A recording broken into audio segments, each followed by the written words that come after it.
Good afternoon and welcome to Sustainable Fleet Technology Webinar Series, Telematics Use Case Applications, and the Right Data to Accomplish Your Goals. Before we begin, I'd like to go over some housekeeping details with a reminder that this session is being recorded and that registrants for this session will have access to the recording later this afternoon. For those of you not familiar with Zoom, please note that there is a chat icon at the bottom of your screen. When you click on it, a box will open. If you have a question or would like to make a comment, please type it there. At this point, I'd like to turn things over to Rick Sapienza.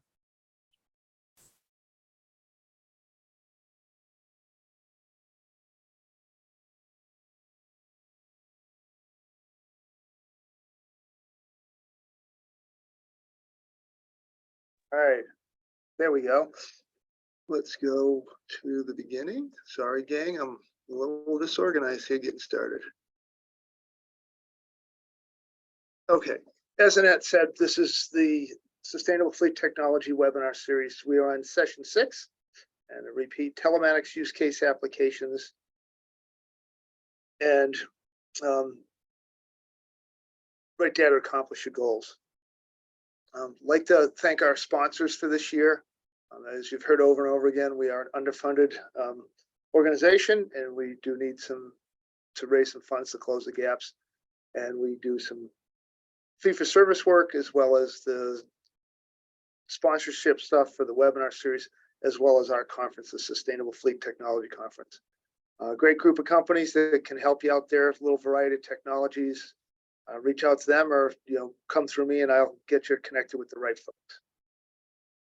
Format, as Annette said, submit your questions as chat. We're going to hold Q&A to the end. We're scheduled for 2 to 3:15, and we're going to try and get through our presentation portion in about 50 to 55 minutes and leave time for questions. If there is, let's say, a hearty Q&A session, I'm willing to keep the line open a little longer. Don't feel a need. I understand everybody's busy. If you have to go, you have to go. There is a handout, and this is being recorded. Both will be provided to all folks that have registered today. And then as well, it is everything that we do is on the Sustainable Fleet Expo.com site. So there's past recordings, presentations, what's coming up, which I need to add to where I'm a little delinquent in getting the next 3 out. That'll be posted by early next week. Our next 3 sessions were scheduled to run through December 13th with the webinars. And I do want to, it's fast approaching the Sustainable Fleet Technology Conference, August 14th through the 16th at the Raleigh Convention Center. Registration is open. Love to have you there. We got a great lineup. We're building every day in terms of gaining new sponsors and exhibitors. And we'll get that thing filled out, full information, but love to have you come visit me up in Raleigh. Be nice warm weather and a good event. Our agenda for today, I'm going to host the session as usual. Mike Kaminsky with Advantage One is going to do an overview and talk about some of the applications and uses. And then we'll look at some real world applications. Craig Cronin from City of Arizona, Glendale, Arizona is going to talk about how they're using it regarding their fleet electrification and utilization studies. And Jeff Sherman from the City of West Des Moines is going to talk about their deployment story. My take with telematics, I mean, everybody thinks GPS, but it's way more than GPS. And this is a perennial for me in terms of looking at telematics. Every year we see expanding use cases, applications, looking at the data. And fleet is all about information and data today. And you get real-time data that can help you make real-time decisions, as well as long-term planning decisions. And that's what we're going to try and go through today. Here's my contact information. I am a resource. Reach out to me if I can help you in any way across the board in terms of fleet technologies, things to drive efficiency, strategies, and contacts and connections across the country and throughout the industry. These are lineup for today. I went through it a little bit in the agenda. Mike Mack. Mike's has a long history in the industry and is a trusted advisor in the government telematics market. He's been involved in a number of projects and has been involved with the evolution of telematics over the years. Like I said, it keeps changing. I see new applications, every year in product extension. Mike's also a stakeholder and strong supporter of the DOA Clean Cities. And then from Glendale, Arizona, Craig Croner. Craig is the Fleet Management Deputy Director for the City of Glendale. He has over 31 years experience, both in the public and private sector. He brought the City of Boise fleet services to the #1 leading fleet in 2015. So quite a bit of experience and knowledge there. And then Jeff Sherman with City of West Des Moines, Iowa. He's the operations supervisor overseeing stormwater, traffic safety, and unimproved roads. He was an equipment operator for a number of years before stepping into a supervisor role, which he's been in the last handful of years. So good lineup, and these guys are going to give some great information today. With that, I am going to hand it over to Mike. Mike, go ahead and bring yourself up camera and your mic, and it's all yours. Awesome. Great introduction. Thanks, Rick. Appreciate it. Appreciate everybody jumping in. And just wanted to kind of cover real quickly who we are. Advantage One, we're a value-added reseller of Geotab. Geotab is one of the sponsors of this series, as well as a yearly sponsor for Rick's NC Clean Energy and Fleet Sustainability. So proud to be a part of the organization. We have 14 plus years in the industry, hundreds of happy customers and thousands of vehicles deployed worldwide, nationwide, countrywide, pretty much anywhere on the map. Geotab is an industry leader for fleet telematics today, celebrating over 20 years in the industry right now, with over 3.5 million vehicles monitored daily. Advantage One has built a successful model for onboarding and support, unparalleled product knowledge, reporting expertise and customizations, professional management qualities and principles, and most of all, we really enjoy the relationships we have with our customers. We live and breathe this product through the life of the program with every one of our customers, and we have maintained great friendships because of it. Next slide, please. See if I can do that. So this is just a snapshot of some of the agencies that we serve today. I focus heavily on the government market, as many of you may already be aware. We serve many state, cities, counties of all sizes all over the US and Canada. We focus heavily on government fleet needs, which gives us the opportunity to gain more experience as each of them have all unique needs. Next slide, Rick. So why do you need telematics? It's a great question. Back in the early days, it was a big, expensive box sat under the seat, and all you got were dots on the map every 1 hour. It was initially adopted to hold operators accountable on their location. This gave it an unfortunate role of being considered big brother. Big brother's watching you. In today's day, it's so much more than that. The GPS location is a key component. It always will be.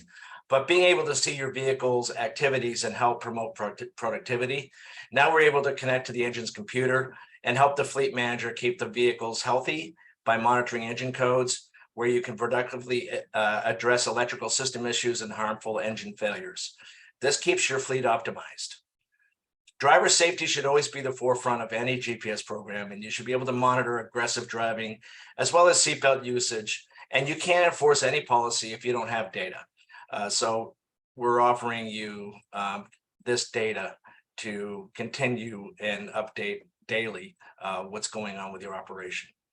The focus on this webinar is sustainability, and I will have much more on the safety aspect of it in upcoming slides. Pre and post trip inspections should be a requirement. Always know that you're able to safely do your job with safely maintained vehicles. If you do a pre and post trip inspection, you see a fault, it needs to be recorded and acted upon immediately. Today's telematics solutions are robust and can cooperate with many portions of your daily operations, such as GIS mapping. This is the expandability portion of it, as well as fleet management software, where engine codes and maintenance reminders are automatically updated by the vehicle, not just human input. And fuel management is also a big part of fleet sustainability, as well as setting fuel reduction goals. It should be a top priority, as fuel budgets are usually the top expenses of any fleet. Next slide, Rick. So how do we do all this? It's a really good question. I can't tell you how many times I'm at a conference and someone says, hey, there's 20 GPS providers here in this conference. What makes you best?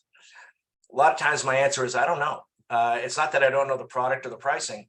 It's just I don't know what your needs are. So it's more important to understand what your individual needs are to address it that way than to just say, hey, we're the best. So the GPS device plugs directly into the vehicle's diagnostic port with a T-type harness. This makes it plug and play.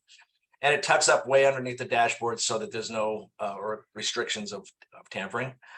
Can't say never, but it certainly is frowned upon and not easily done. This device collects all the engine data with accelerometer data for driver behaviors such as harsh acceleration, braking, cornering. Geotab collects this data every 1 second, so you can imagine how much data you will be collecting on a daily basis. The device is also Wi-Fi capable, so you can power tablets and computers inside the cab if needed for your daily operations. There's also a ruggedized version for heavy equipment with all the same functionality. So every vehicle that reports on your map will be done equally. And that's really important. It's all under one umbrella. Next slide, please. So what kind of functionalities are you need? Like I said, that's the first question we need to be asking. Many people that I talk to are unaware of the capabilities that of what a fully implemented telematics provider can offer. So what are you looking for? Dots on the map? That's level 1. Any GPS provider should be able to offer this. Vehicle-centric reporting for maintenance and fuel reductions. It's pretty important stuff. That's level 2.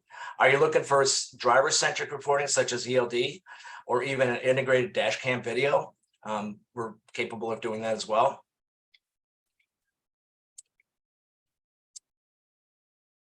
I think I skipped. Hold on. I apologize.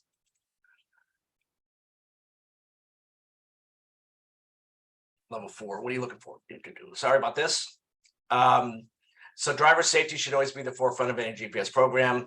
You should be able to monitor aggressive driving as well as seatbelt usage. You can't enforce any policy without having data.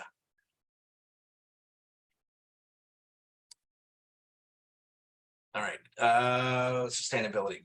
Did you jump slides, Rick? Can you go back 1 slide? All right, great. Go to sustainability. Thank you.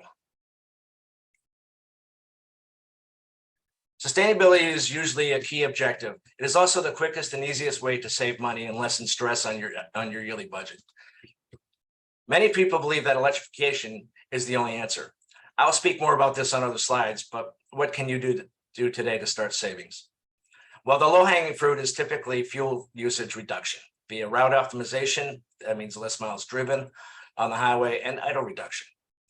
They're very easily fixed, and you'll see a very rapid return when they're addressed. Fleet utilization is also a key. Right sizing your fleet and getting rid of unneeded and underutilized vehicles can also help you with your sustainability efforts. Another benefit of sustainability is the CO2 reductions, which has also become political goals, whether it's a governor or a mayor mandate. They should be everyone's goal and can easily be achieved, but your telematics solution must be able to make these reportable and manageable. Next slide. EVSA, what is this? How do I know what vehicles in my fleet are good candidates and what are the costs? How do I get into the EV market?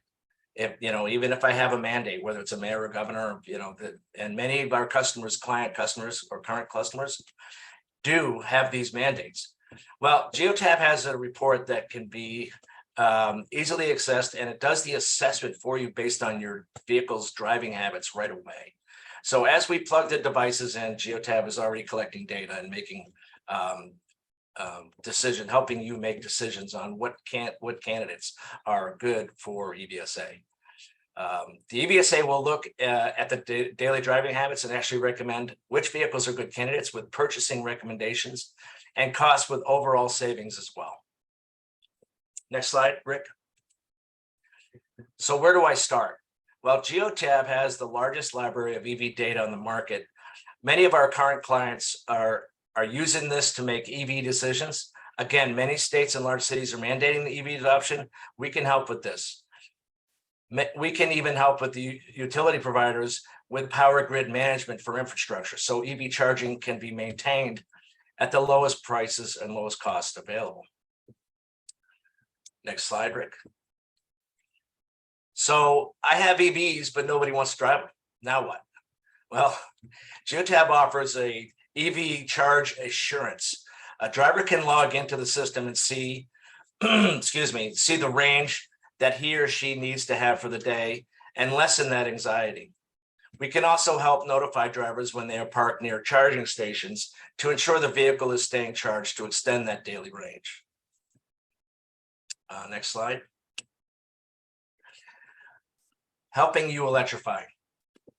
So Geotab works with every EV available on the market today, electric vehicle manufacturer on the market today, including Tesla. Geotab offers real-world EV usage data, not just recommended or suggested data. Next slide.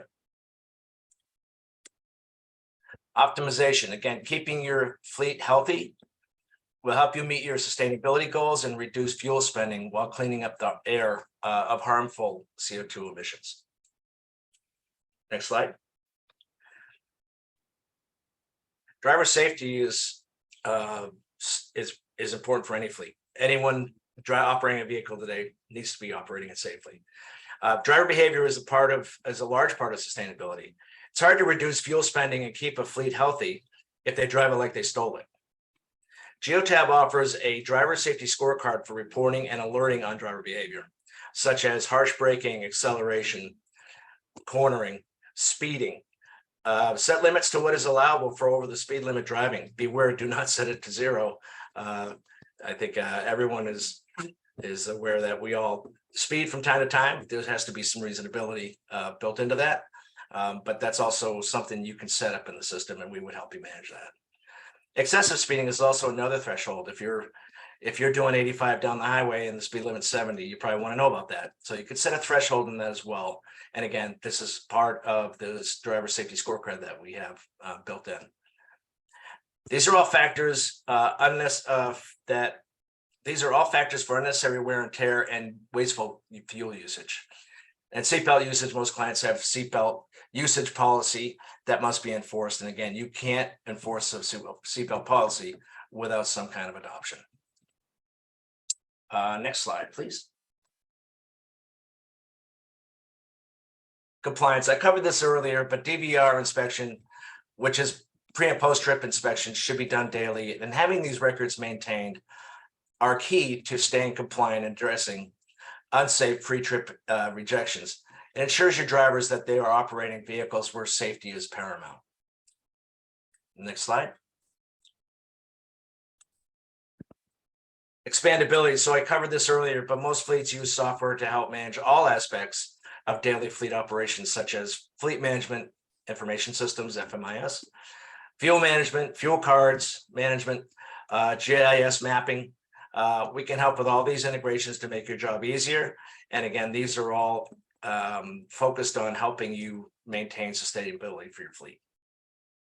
Next slide. And that's really all I have for that. Thank you very much for your time today. And I will hand it over to Rick for our next presenters. Right. Mike, thank you. We'll get into this a little more in the Q&A, but some good points. And it's the telematics is a powerful tool, and it's it's the information that's important to your fleet, your objectives, and the goals you're setting, and the needs of the customer. But next up, we have City of Glendale, Craig Cronin. Craig, I'm going to hand it all over to you. So take it away. All right, thank you.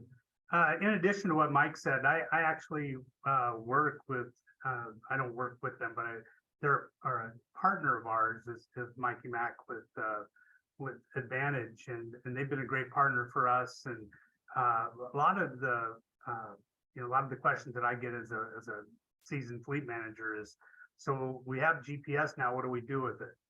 And a lot of these things I'm going to talk about is just one facet of what we do. We utilize our telematics for a lot of different things, but one of the things that I thought was important, just given the audience, is to talk a little bit about our electrification. And the electrification that was done, a little bit of work was done before my time, was actually come to fruition in the last 5 to 6 months.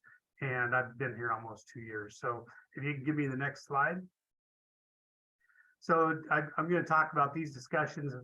They had a pilot before my time. It's a right sizing pilot. And we're going to talk a little bit about the time and effort it took to do that versus if you had telematics, what the fleet electrification project was and how telematics helped with that, current status of our EV program. And then I'll talk a little bit about the new vision that we have utilizing technology. Next slide. So as you can see, there was a big effort that was done here at the city of Glendale right before I started here. And what they were looking at was a consolidation effort of their fleet. And they wanted to see, okay, let's take 2 departments and we'll see what we can extrapolate and figure out what the miles are that they're traveling, what's the percent of time that they're utilizing the vehicle by days. And what they found was they thought they could do that fairly quickly, and it took them a lot longer than what they thought. Because if you think about where you get mileages and utilization from, it's from your fuel pumps. And if cars don't put a lot of miles on, you're not going to get those updated mileages. And so they looked at the travel miles, and then they also did some other studies as well. Next slide, please. So in phase 1 was one department, and after tracking 3,300 miles, they figured 89% of all the trips were within 10-mile range, and that aligned very well with the electric vehicle. Also, there was in phase 2, which was another department, they tracked almost 1,400 miles collectively, and 53% of the trips were between 15 and mile range, and 34% were within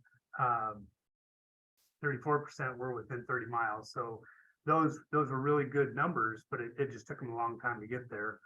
The impact, they went ahead and made the decision right when I started to consolidate and make an administrative motor pool. And they realized very quickly that utilization was increasing with the other department vehicles, and the pilot vehicles were being removed from use. And then the staff adapted to the change very quickly and went into this new motor pool world that they had. It's nothing new in the fleet industry, but I think the important thing to note is next slide, please. After all this project was done, one of the first things that I did in the first 3 months that I was there was look at GPS technology, and they've been piloting some of the GPS technology, and then we put a contract together, and in FY23 we actually deployed 371 geotab units in our light duty vehicle fleet. We had additional fleet feasibility studies that were conducted, because once they were in, I was able to demonstrate, hey, look how long it took you to do this study just on two departments. And the same information is available to you on a daily basis. So you get updated odometer readings, updated, your utilization studies, and all the other things that you want to see. And it was important for me to recognize that and actually articulate that back to the departments, because it helped me sell GPS units. Because I was selfishly on my side, I want to see, if I'm going to look at an electric fleet and where it's going, I want to know where the vehicles are at multiple times throughout the day. And I can't do that without some tools, and one of the tools is GPS. The future EV adoption was made simple. So we're still working on a holistic strategic plan for infrastructure and those types of things, but also just what's the daily charge of the vehicle. And they had vehicles that the operators would run them, and they're like, oh man, this vehicle needs to be charged. What do we do? Well, with the telematics that we're running right now, we can actually see the vehicles, and it sends us notifications when they're below 10%. So we can get those vehicles, get the operators notified, and get them back in and get those vehicles charged appropriately. And then, like I said, there's a bigger effort going on right now with our our infrastructure project, because there's just a lot of buildings that are being remodeled. And when you look at GPS data, you can really kind of align that with where vehicles are actually at. And when you want to put remote charging stations in place, you can use that data to help, inform you to the best decision to make on where those chargers should be at. Next slide, please. So our current program, we have 20 EVs. We would have more of that if the factories didn't have backlogs. Our EV program has grown 15% year over year. Again, it would have grown more than that. However, just with delays in factories, that's held us back quite a bit. We have 13 charging stations and 31 city parking spaces that are dedicated to EV charging. And a lot of this was in this last year where we put charging stations in spaces. That's where EV, the GPS technology really helps us with our locations and what we want to do within the city of Glendale on where we need charging stations. Next slide, please. So our new vision is we're going to constantly reevaluate our EV program as well as our alternative fuel programs. But as we redefine those strategies and goals, we're really going to lean into our GPS technology. As a matter of fact, we've been able to demonstrate at so many levels with the GPS technology and how that helps that I was approved for another 371 units for this fiscal year. And we're actively pursuing installing those as we speak. The benefits of that as well, our goal is to have every vehicle that we have that runs on the public right of way will have GPS technology in it. And then we can start to look at vehicles, just their day to day and see, is this a vehicle that's a good candidate for electrification, or is it a vehicle that we don't want to bridge that at this point in time. But it takes the emotion out of all those decisions because it's all factual and data-based. We're working very closely with our engineer and facilities management infrastructure folks because we can provide some of the data that they have to help us make those informed decisions I was speaking about earlier. And we've also created employee EV charging policies. So in the state of Arizona, it's a little different than other places. We have lots of sunshine, so does California. And the solar power that's being generated right now in California, actually there's more than what their grid can handle, and it gets pushed into Arizona. So it's important when we look at if everybody was to turn and go EV today, we need to understand what that's going to look like when everybody goes home at night and plugs in their car in their home. There's going to be a big spike. And then you have to use alternative forms of electrification and getting that power from another source. And so what they're really looking at now is they're starting to see that you need to charge vehicles during the daytime when there's solar power available. And the way you do that with employees that are going to and from work is you allow employees to charge. And you can monitor and meter, and you could even charge for that. But again, these are all things that we really lean in hard to with our GPS technology. Right sizing, good stewardship, and vehicle purchasing, and that's part of our policies. That's where we're trying to make sure that before we buy a new vehicle, is there a vehicle that's underutilized in the fleet that we can repurpose into another department? And then again, we want to develop a strategic plan for EV adoption across the city. Next slide. So with that, we really want to be a good partner with our GPS partners. But if there's any questions, we're happy to take those at the end of the conference. And I'll turn it back to Rick. Great, Craig. Thank you. Really appreciate it. Love pointing out, using the data to make, fleet decisions across the board, identifying vehicles for electrification, using it for right sizing exercises, candidates for motor pool, et cetera. And then the one with looking at where the vehicles are at to help you locate your charging. You want to have them where the vehicles are at. I'm seeing that with a number of fleets. They're going to their telematics data, and that's how they're trying to map out their charging. So next up, we have City of Des Moines. Jeff Sherman is gonna take this one and talk about how they're using telematics. Yeah, thanks, Rick. Yeah, so just a little bit of background on City of West Des Moines. It's a suburb of Des Moines. Fast-growing community. Population is roughly 70,000, covers 48 square miles. We're a highly, a lot of banking, a lot of insurance companies, data centers. So our population basically doubles during the day. So we go from 170 to a little over 160 for population during the day. So we get a lot of traffic, we get a lot of commerce. And so for us in the telematics world, you can switch to the next slide here. It started for us in the snow removal, winter maintenance. That's huge for us. One of the things we are very conscious about is putting chlorides in the environment. So our salt usage, we monitor and track quite extensively. So when we started using the reason for starting using the telematics was to track that salt usage, track what the operators were using. You know, you can tell them to use X amount a lane mile, but if they're actually not, you need to know that, and you need to be able to ensure that what you want them to use and what you'd like them to use and what the best practices are being followed. And so that was really the main reason why they started looking at getting into telematics, and is to monitor that. Originally, they attempted to put together a regional agreement where Des Moines and some of the other suburbs of Des Moines would all use the same system, just to have a little continuity there. Well, that worked great until the funding, and a lot of the other communities didn't have the funding. So West Des Moines went ahead on their own. I don't recall the name of the first company.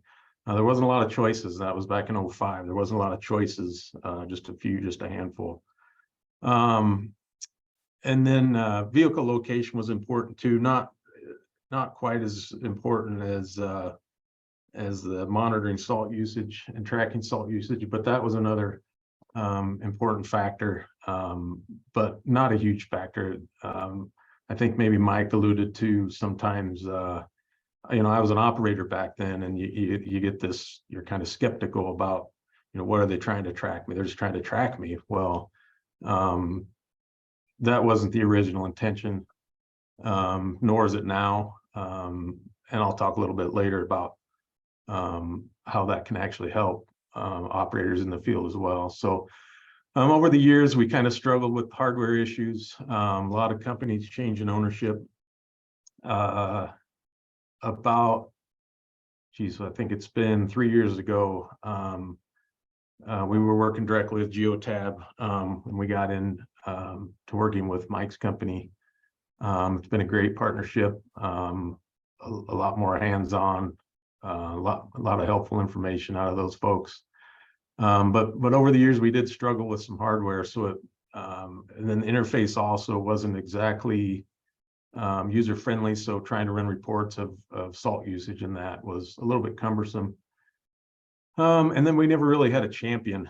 We never had somebody that, you know, took the reins and made sure everything worked. So it kind of floundered a little bit.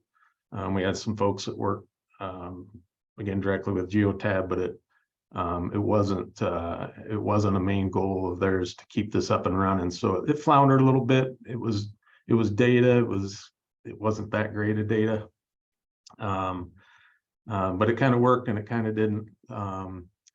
Things have changed a lot since the Go 9 units come out. The plug and play, those have really changed a lot. The interface has changed a lot. The web interface where you get all your information, there's tons of information there, tons of it. I'm a click on this and see what it does type of person, and I can't get through it all. And some of it I don't understand, some of it I don't need to. There's a lot of fleet stuff. And that's one thing I did want to mention too. I'm coming from the operations side. Our fleet department is a little separate unit, same building, but they're a little separate because they handle the whole city. So a little different perspective when you're not, you know, dealing with the total fleet. operations. So, but like I said, the connections with OBD so much easier to install. A lot of information. Live data from the plow controllers is huge. As supervisors, we can see what's going on as things happen. Live GPS information, as Mike said, I think it refreshes every 1 second or so. So lots of information there, lots of handy information, lots of almost information overload on some of it. But it's really catered to, or the information's there to cater to what you want to get out of it. And then I mentioned the easy to use web interface. Even since a couple years ago when that web interface kind of got going, the changes there's been a lot of updates. It's updated a lot and some changes made and give input and that. So it's really coming along really well. And let's go to the next slide here. And again, like I said, for us, why do we use it? Mike mentioned earlier, it's important for them to know why you need it or why you want to use it, what information you're looking for. And for us, like I said, it was winter operations. We were looking at that time, to save on salt. We were just trying to save money on salt, and be cognizant of the environment as well. But you're also looking for efficiencies in your fleet, in your routing operations, and again, tracking salt material usage. We can track it by truck, we can track it by storm. The data that we get back for that is very useful. We keep a whole salt dome that holds 15,000 tons. Well, at the end of the year, if I can run a report on how much salt we used for the whole season, I know how much salt to order. So that, there's other information you can gather out of that helps the operation as well. Route completion info. There's a route completion aspect of that supervisors can see. We can see how things are going during the snow removal operations. See if anybody's falling behind, if we need to help, send somebody into those zones to help them out, so we can get done on time. Again, I talked about the public facing website, or no, I'm sorry, I haven't talked about that yet. The public facing website was important. The city manager is all about information, getting information to the public, Facebook, social media, that kind of stuff. And we'd seen some public facing websites where they show snowplow route completion data. And I'll show you a slide here a little bit, but we feel it's important to show that kind of thing to the public. We can either get a phone call, when you're going to be here, how come nobody's out on the street, or we can have a web page that shows route completion and zone completions and how they're doing during the winter operations. Route optimization and turn by turn. That's something we're working on now. I'll talk about that in a little bit here. And then internal and external concerns. And by that, I mean, I mentioned that they're just out to track me is kind of the mentality sometimes of the frontline employees when you decide to go with telematics. But it's much more than that. I think we've saved more folks, getting them out of issues, because we've had them issues with snow plows plowing snow over the top of railing down onto the interstates. We can look at the data. We can look at what time somebody was there, what time the incident may have occurred, and either confirm, yes, that was us, and we had, we need to review here, or we weren't in the area. A couple times it saved us, as far as we can say it wasn't us. A couple times it was us. So it helps both ways. I mean, you can educate your operators, you can educate the public. So that's what I mean by internal and external concerns on that. And then I thought it was important for the note down there. We don't do solid waste in West Des Moines. That's all contracted out. I know a lot of the telematics providers are big in the solid waste and the routing on a lot of that. That's a big part of fleet. If you have that operation, for us, we don't. So that's a little bit more why we're more hinged on the winter operations rather than overall throughout our whole operation here. Next slide, I believe. So the hardware, and I talked about the ease of use and the plug and play, and Mike mentioned it as well. When we first started getting the Go 9 units, we'd plug them right into the OBD and away you'd go. I was really impressed on how easy that was from the previous system that we were using. We had a lot of hardware issues. We were mounting those under the hood of the trucks, and they were out in the elements, and we had a lot of issues with trying to keep those going. The Go 9 units are mounted inside. I think Mike actually mentioned the T connection as well, which I believe is pictured there to the left. We started plugging them in just to the OBD, but they were falling out or being taken out, whichever. Most folks don't do that, but it was just cumbersome. They stuck out. So we started zip tying them up underneath, so the access is limited if you would have that situation. And then they're secure. They're not falling out. They're not bouncing around in the cab. But it was really I'd say a game changer as far as ease of installation. So if you're in the audience here and you're in fleet and you would be in charge of installing these, I can tell you that it's significantly easier than it used to be. They're literally plug and play.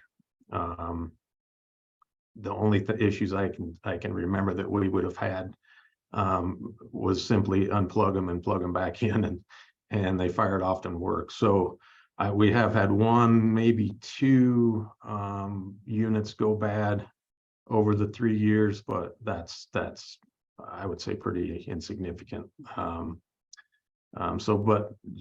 like I said, if you're in fleet and you're doing installs, these are very easy. These and the Go Ruggeds are plug and play. If you've got other pieces of equipment, they make harnesses that adapt to CAT, John Deere, any of the heavy equipment. You can plug them into anything that has 12-volt power. I don't believe I have a slide here, but we made some remote units that we can give to our cul-de-sac plowing contractors or any contractor that's working for us that we want to show GPS tracking and know where they've been. If you got a 12-volt power source and a box to put it in, you're good to go. I think we can go to the next slide here. Public facing website, I mentioned that earlier. This is pretty neat. It's very simple. It literally tracks the truck. You can adapt it or tie a lot of constraints to it, or you can leave it pretty much if the truck goes by, it turns to a color. It's hard to probably read on the left, but as the plowed within the last 2 hours, plowed within the last 2 to 4 hours, so on, the colors change. What's interesting here is it was originally for public facing. I started showing the operators as they came back and we had some shift changes, showing them where the other operator had been. We run 2 different shifts. So when the next shift came in, they were pulling up the public facing site and seeing where the other operator had been and using that as a tool for going back into the zones that they were assigned and finishing things up. So that's really been it's been a really neat tool for that, that I really wasn't expecting it to use it for that. It is delayed, it's not live. I think it's 15 or 20 minute delay. So people can't, stand out and throw snowballs at you as you go by. But it works really well. Like I say, we use it. I would imagine we probably use it here more than the public uses it, but it's a good tool, and another one that we use that's helped us out quite a bit. So think we can go to the next slide here. The truck data feedback, I mentioned the web interface on the right side. We use, I'll go back to the left, we use the Cirrus certified Cirrus controllers. They are tied into our GeoTab Go9 units, and all that information is reported back to us at the web interface. And if you look to the right side, it gives you the truck number, the air temperatures, if that's information that you have coming from the controller. But pretty much anything you can get from that controller will come through on the web interface. You can, it shows rates, and so you can, if somebody's putting materials down at too high of a rate, you can have a discussion about that, total usage. All the different parameters that you want to look at are right there on the screen. So the feedback from there is very, very useful in operations, and it's very useful for the supervisors to monitor things and see how things are going. And let's go to the next slide here. So ongoing projects. We've been working with a company, a partner of Advantage One, called by the name of Aquatica, and what we're working on is route optimization and turn by turn. We've always, through the years, we've made our own zones, our own plow zones. But what we're looking at here is taking our entire residential system and having that company optimize it for mileage, lane miles, I guess maybe is a better term, and optimizing the time that we spend in the different routes. That's a big deal for us. That's a huge change in how our operation has been in the past. We've always chosen and made our own. If you look on the right side, that's one of our zones that we optimized. But this is kind of letting the company go and telling us the best way to do it, or the most efficient way to do it. But we're always looking at efficiencies, obviously doing more with less with most cities. So we're all in on that. And then turn by turn is a little bit different. You take those optimized routes, or you can take the routes that you are doing that you already have, and it'll do turn by turn navigation. It literally says take a right in 200 feet, just like you think it would. That's helpful for newer operators. We get a lot of guys that don't have a zone, that we put in zones and they're not sure where to go. That I think will be a huge efficiency gain for it, and that's the main reason for it. Let's go to the next slide. And I'll just hit on this a little bit. The next big thing coming, we have these mobile pavement condition systems that show not only pavement temperatures, air temperatures, that kind of thing, but it shows the pavement condition. So we can actually look at and monitor ice thickness, snow thickness, whether it's slushy, whether it's froze.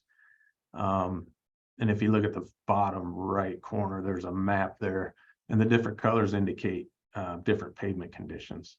The significance going forward of this is taking that information and sending that back to the controller, and the controller would automatically spread the salt. It would spread it at the correct rate that you would have it set for. So that's huge. That's huge, because if the operator can just simply plow and don't have to worry about applying salt, they don't have to worry about applying the correct amount. That is monitored and done and adjusted on the fly. So that's the future. That's the future for sure. But it's just kind of getting going now. We're going to do a pilot program coming up this winter, and we'll see how that works. But the information's there. The information is there. Getting it back to you and getting it to work for you is where this all comes together. So next slide here. Just some quick lessons learned. Get your champion. If you're going to do a project like this, find somebody that's all in. Find somebody that's enthusiastic about it. If you don't, it'll flounder, and it's really tough to make a project like this work. And again, what information data are you looking for? That's important to tell the folks you're going to work with to get this up and going. Involve key players. We started off just with operations. Well, it turns out that fleet needs to know, and GIS needs to know. There's a lot of these different partners that you might not think about, but work with your provider. They'll help you a lot on some of that stuff. And then relay updates to the systems. Some of the improvements that have happened, and it's really been helpful. So with that, I'm up against my time here. So let's take it back to you, Rick. Okay, great. Hey, thank you. You know, some really good points and interesting. I didn't realize there was that much involved in clearing snow. What do I do here? There we go. All right, so we're gonna go ahead and come on back, ask the whole panel to come back and open the floor up to Q&A.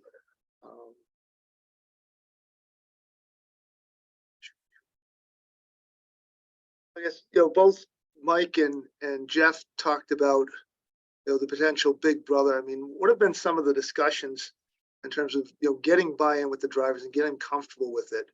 I mean, you know, the big one is, it's, you know, you mentioned it, Jeff, is, hey, this is here to help you do your job better, increase productivity, more efficient, make your job easier. I guess everybody, you guys have deployed it and seen all the pushback, you know, what are some of the other, let's say, arguments beyond that, or ways to convince people? Yeah, I heard it all. And I like I said, I was an operator when they were coming out with these. And I guess maybe I felt a little the same way. And after moving into the supervisory role and getting a lot more into this, I don't have time to sit around.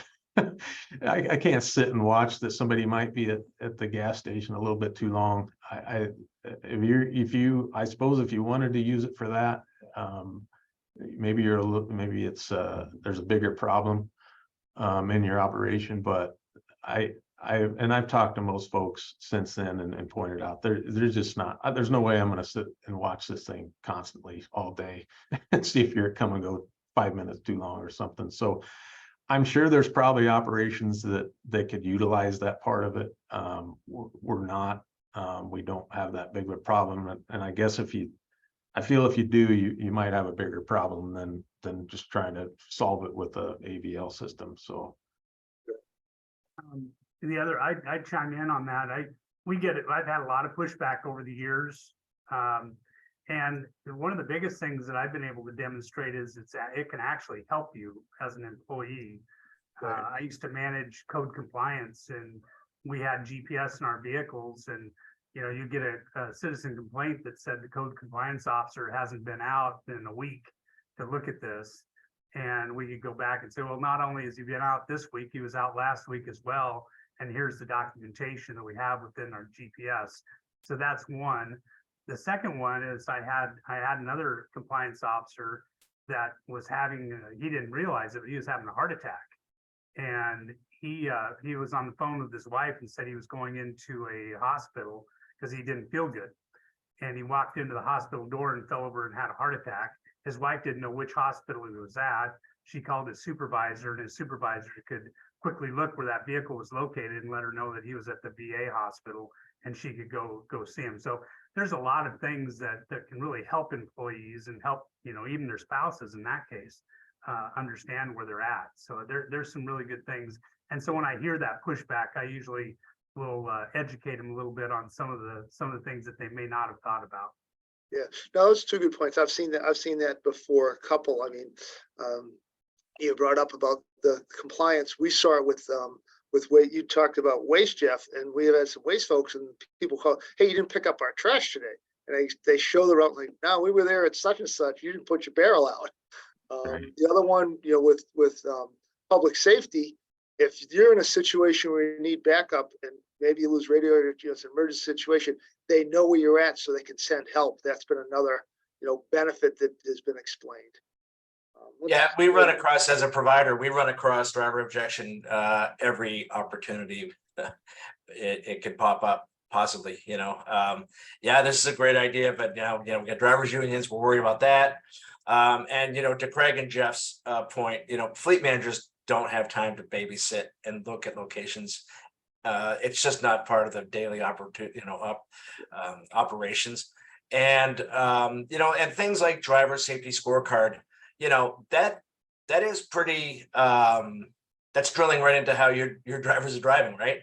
But we always recommend to the operators, reward good behavior, address bad behavior, especially if it's egregious, on a one-on-one. But I've got clients that take the driver safety scorecard and they post it every week in the break room, and no names are associated with it. It's like, hey guys, our score is 85.6, and our goal is by the end of the week to be in the 90s, and people do it. So it can be a very powerful tool if you use it correctly. And driver objection does occur quite frequently in our world, in my world. So we do a good job of addressing that, and the exonerations are huge. Right. Yeah, that is another good one, is that, when I say either you're here or they're not there, you did this, you did that. We're seeing that even more so with the cams both facing inside the cab and outward facing. The liabilities. I mean, in the past, with an incident, the insurance companies would settle, and now they see the video and it's, your driver's not at fault. It's dismissed. They send it over to the other lawyer, and it's like, oh, I guess we're done.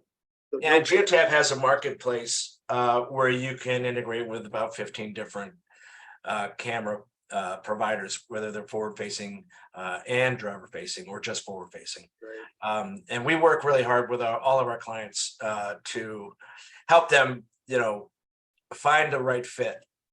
And to me, if you have a forward-facing camera, that's typically just an event recorder and a cover your butt scenario, which is great and powerful. It's fantastic. But if you really want to see improved driver safety, you really want to focus on the drivers as well, and look at, distracted driving events. You're in red lights, you're drowsy, whatever it may be. Those are all key components to having a driver safety program. Right. So I guess we're going to kind of run through the questions that are on the chat. Craig, in terms of your EVs, they come back to a central location, a depot? Are they some of them take home vehicles? How are you handling those, or the difference between those, if you do have a difference?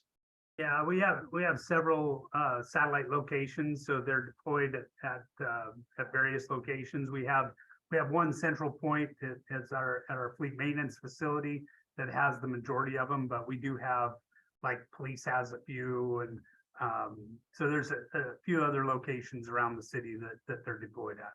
Okay, so mostly, they go to a yard and a location is where they're going for you. And then somebody's asking, they're looking for a little more detail on how you're monitoring pavement conditions, Jeff, and what the equipment is. Yep. So in that slide, it's a truck mounted ARWA station, basically. It's Weissla is the company that makes them, and it's an MD30 unit. They're fairly new. We have 6 of them. And what they do is they measure, like I say, they can measure snow thickness, ice thickness, whether it's wet, froze, slushy. And that information is considerably better than, and a pavement temps is important, but when you're on that borderline where it's almost froze but not quite froze, and you're wondering if you should put salt down, and so you put salt down anyway, what those units are designed to do is tell you when that time has changed, to prevent you from, or to hold back on putting material down until it's absolutely needed. So again, getting that information to the controller, to where the controller can decide that, will be huge. That'll be a huge step in our industry. I won't say if that works, when it works. The information's there. Every vehicle going down the road knows when the tires are slipping, or when somebody hit the brakes and they slid. The information is out there, and it's endless. It's just getting all that together and getting all those players together to get that data to the right place. Well, it's funny you mentioned the MD30 device, Jeff. We're working, so state of Massachusetts snow and ice program is one of our customers. So the entire DOT, the entire state. And we're working very closely with the University of Massachusetts that's doing a study using that RWIS device and determining which products work best on which type of asphalt. So they're taking that data, putting it on steroids, and they're coming up with a script per se of, if this is what you see, this is what we need to drop and how much we need to drop. So they're really fine tuning it. It's a growing need because, you know, salt and, you know, ice materials are going up and up and up every day. And it's not just sand anymore. And, you know, you want to also be able to protect the protected areas and reduce the usage for that. So we do also with the state of Massachusetts and Vermont, and we take care of their watershed areas. And we also alert the drivers when it's time to reduce the use of that to protect those areas as well. And that might tie into, I see a GPS or a geofence with different alerts discussion from RJ. And yes, absolutely. The admin, and we will work with you as our customer and set up all of the different geofences and alerts and reporting and that you would need. Yeah, absolutely. And the geofences, that's one of the old applications. So that's been around for quite a while. Yeah, yeah. You want to be alerted when a vehicle goes into a certain area. It's funny. I was doing a training session with the state of Vermont. And I had about 60 people on the line, and one of the supervisors says, "Hey, how come I got a truck in New York State, upstate New York?" And someone chimed in and said, "Hey, it's being worked on. That's the dealership." He goes, "Well, I need to know when that's leaving that dealership. How long has it been there?" So while he's talking and those two are talking, I went in and pulled the data and I said, "Hey, it's been there for 13 weeks. And I created a geofence already. It's named Todd. Hi, Todd." And so when that vehicle leaves, it says, "Hey, Todd, I'm leaving," which it did the next week. So so it's that easy and intuitive. And you know, it's an important integral part of any kind of GPS program or telematics program you have. Right. And then anybody, are you guys looking at the dash cams at all, the dual facing? We had Manatee County down in Florida EMS on last year, and they're using, I did one specifically on dash cams, and you know, they saw a huge benefit in terms of distracted driving, in terms of reduction in you know, incidents. And EMS are usually running around, and they have a higher incidence of bad interactions, let's say. And they saw a significant reduction, which more than paid for their expenditure in the dash cams and the telematics provider. Yeah, the dash cam world has grown significantly. Yeah. You know, there's, like I said, there's 15 plus providers on the geotech marketplace. And we actually, as a company, Advantage One offers our own dash cam. It's a forward and driving basic camera. It's got AI, so we can capture speed limits. We can capture, you know, merging traffic. We can see if you're tailgating too close. You'll be able to see, you know, if you ran a stoplight, as well as the driver feedback. So, you know, you're distracted, put your cell phone down, those kind of things. And it actually in cab alerts the driver, "Hey, you just ran a stoplight." So they know that you know that they know that you know that we're going to have a conversation, and it's documented. So yeah, that market's grown significantly with a lot more, you know, back in the day, in the early days, GPS was really pushed back because of the big brother aspect. And now it's leaps and bounds into, you know, it's, you know, dash cams have become a necessity for any operation, especially if you're in solid waste. That's a really heavy market for it. So you can tag when a vehicle's blocking the trash bin, or the trash bin's not pulled out, like even we mentioned earlier. Those are things that could be documented easily. And when the calls come in, and you have to respond as a public agency, you have to respond to every phone call that comes in. It's nice to have the data to support that. Right. And then I guess there's a question it's talking about leveraging collision data. I mean, how are you piecing together maybe, you know, fact finding about an accident using telematics data? Because you have your accelerometers for hard accel, decel, potentially cameras. Yeah, so Geotab has a possible collision reconstruction tool where if it sees a 2.6 G event or more, it automatically assumes, hey, that's a pretty extreme event. We got an issue here. So, where was the driver? Where was impact? What was the ambient air temperature? Was the driver wearing a seatbelt? Did he have a passenger? Was a passenger wearing a seatbelt? It collects all that data and there's no bias, right? It's just raw data that we're collecting. And we even are able to provide you with an illustration of where the impact occurred on the vehicle. But there's a lot of good data that we compile into those reports, into that one report. It's a base report in Geotab. So Right.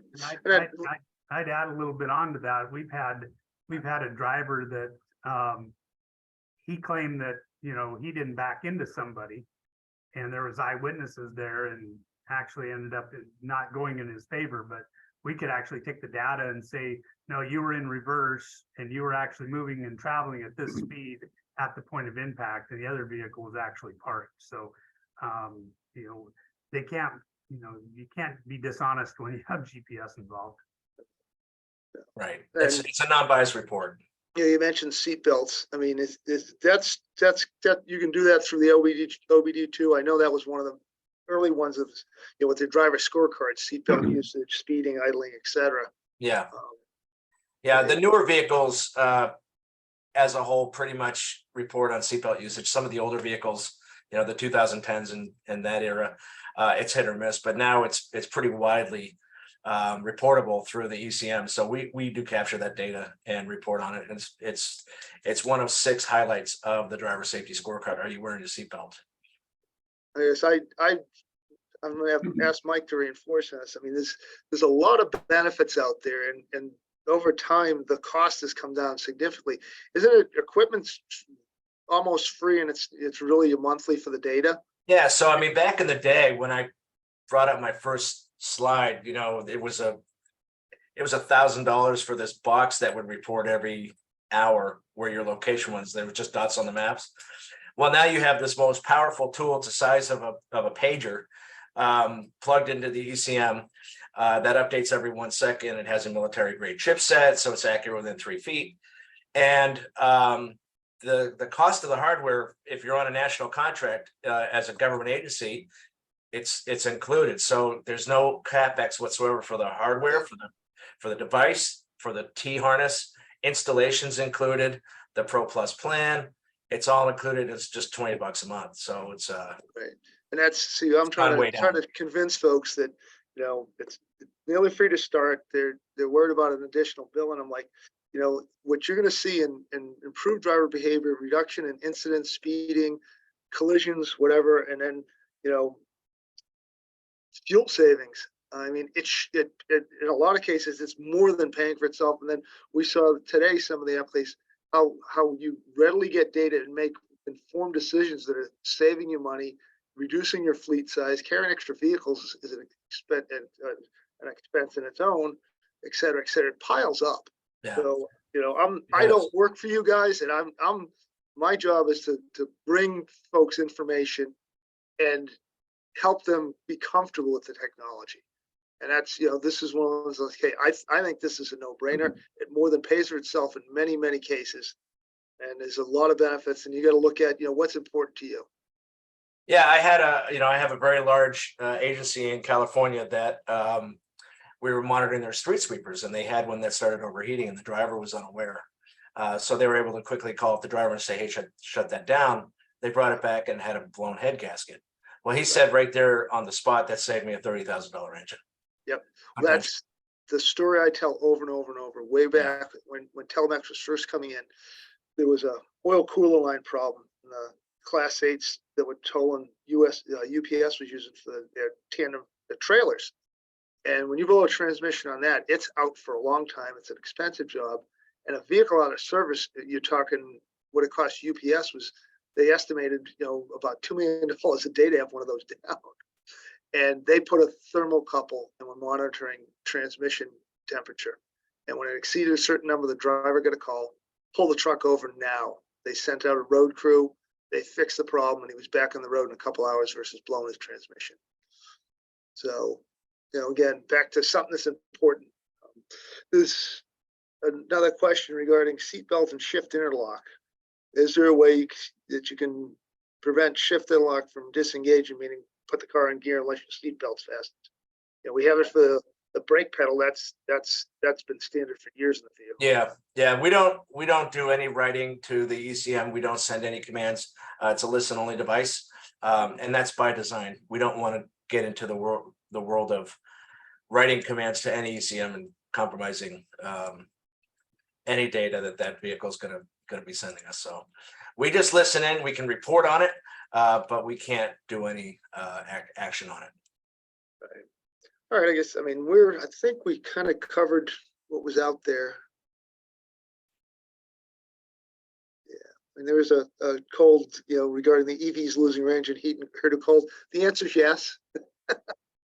How much?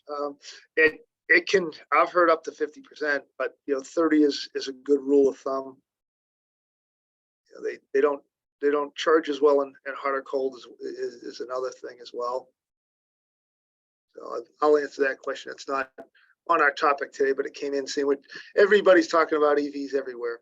But I guess I'll open it back up to our three panelists. Any closing remarks as before we end the day here? No, thank you all for your participation and thank you for the questions. No one on this panel wants to be the only one speaking. So appreciate the input and everyone jumping on board, and the interest seems very high. So love to work with all of you. You know how to get a hold of me. If you need any help or any questions, if I can help you with anything, let me know. Okay, sounds good. I'm going to close it out for today. Good to everybody, and thank you for joining us. Thank our panel. Great to have you guys on. Thank you. Bye, everybody. Thank you. Thanks, guys. See ya. Bye.